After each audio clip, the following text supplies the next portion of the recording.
In a small Bavarian town, a centuries-old clock tower loomed over the marketplace. Locals claimed that once every 100 years, the clock's final chime didn't mark the hour. It marked the passing of someone chosen by the tower.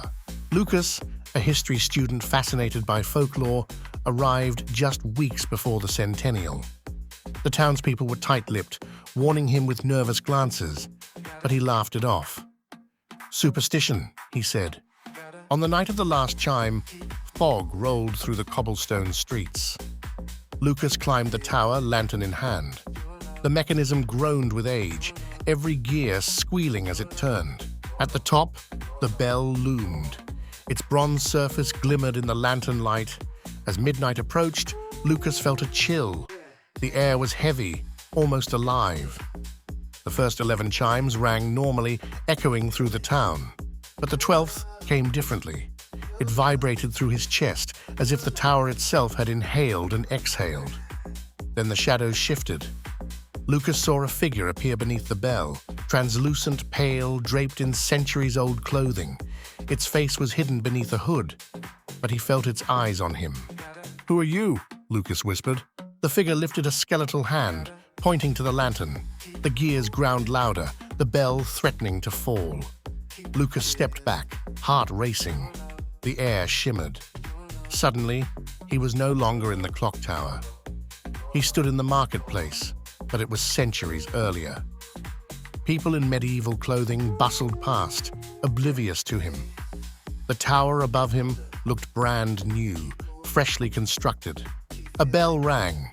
Lucas recognized it immediately, the same chime from before, and with it, he saw a man vanish before his eyes, leaving behind only empty clothing.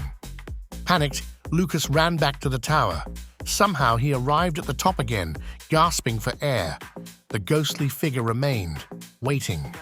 "You will take the next chime," it whispered, voice like rusted chains. "No, I don't belong here," Lucas shouted. The bell tolled. The vibrations surged through his body. He felt himself lifting, weightless, drawn toward the bell. The last thing he saw was the town below, centuries unfolding in a blur, then silence. When Lucas awoke, the clock tower was quiet. The town slept. No one noticed him, no one had heard the final chime. He felt odd, hollow, and glanced at his hands, pale, almost translucent. In the marketplace, people moved as usual, but one man stopped, staring at Lucas. Recognition flickered in his eyes, and then he vanished, as if the tower had claimed him instead. Lucas understood the truth. The clock tower didn't mark hours, it marked time itself. And every century, it chose a soul to weave into its mechanism, a guardian or prisoner for eternity. He tried leaving the town.